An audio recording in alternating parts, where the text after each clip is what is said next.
আমরা বেড়ে উঠেছি কোনো নির্দিষ্ট গণ্ডির জন্য নয়, শুধুমাত্র রাষ্ট্রের সাথে।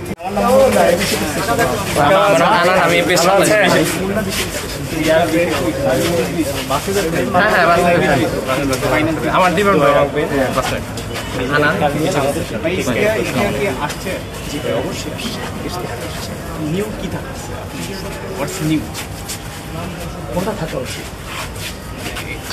কোনটা থাকা উচিত?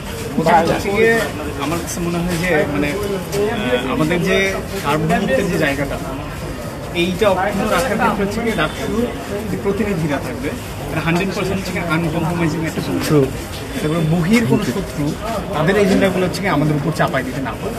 যখনই চাপাই দিতে আসবে ডাকসু যেন হচ্ছে গিয়ে শক্তভাবে যেমন হচ্ছে স্বৈরাচারী হাসিনা বিপক্ষে দাঁড়াইছে এবং আনকম্প্রোমাইজিং হচ্ছে গিয়ে তারা ভয় পায় না।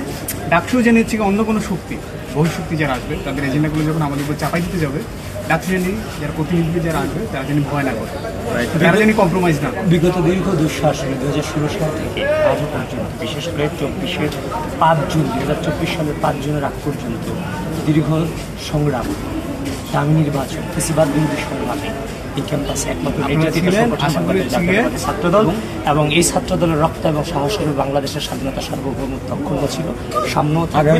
আমরা বেড়ে উঠেছি কোনো নির্দিষ্ট গণ্ডির জন্য নয়, শুধুমাত্র রাষ্ট্রের সাথে।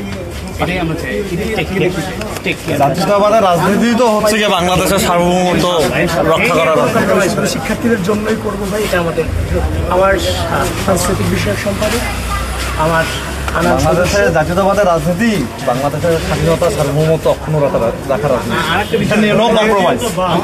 বলি ভালো ভালো কথা, এটা আমাদের রাখতে হবে, মানে এই যে চর্চাটা বা ইমপ্লিমেন্টেশন কিন্তু রাখতে হবে। এখনো পর্যন্ত কিছু অ্যালিগেশন কিন্তু আছে যে 90 এর পরে যে একটা রিয়েলিটি আমরা দেখি। আমরা যে কমিটমেন্ট নিয়ে ঢুকছি সেই কমিটমেন্টের তো ন্যূনতম আমরা যাই না। 90 এর পরের যে জিনিসটাকে অনেকে নিয়ে আসার চেষ্টা করেছে, 90 এর পরে 91-তে নির্বাচন আসার পরে বন্ধ হয়ে গেছে। দেখেন 91 যখন ডাকসুর 91 ক্ষমতা আসার পর জন্য ডাকসুর আলোচনা করা হচ্ছিল, আমরা কিন্তু এমনিযোগ্য পরিষদ পর্যন্ত ঘোষণা করেছিলাম পরবর্তী নির্বাচনের জন্য। ছাত্রলীগের 2টা গ্রুপ বিভক্ত হয়েছে, 2টা প্যানেল, একটা যে প্যানেল ঘোষণা করছে আর যে প্যানেল ঘোষণা করে নাই। যে ঘোষণা করে ওই ছাত্রলীগের সাথে সকল সংগঠন এক হয়ে ডাকসুটা বন্ধ করছে। ইতিহাসটা এরকম, কিন্তু বিকৃত করা হচ্ছে।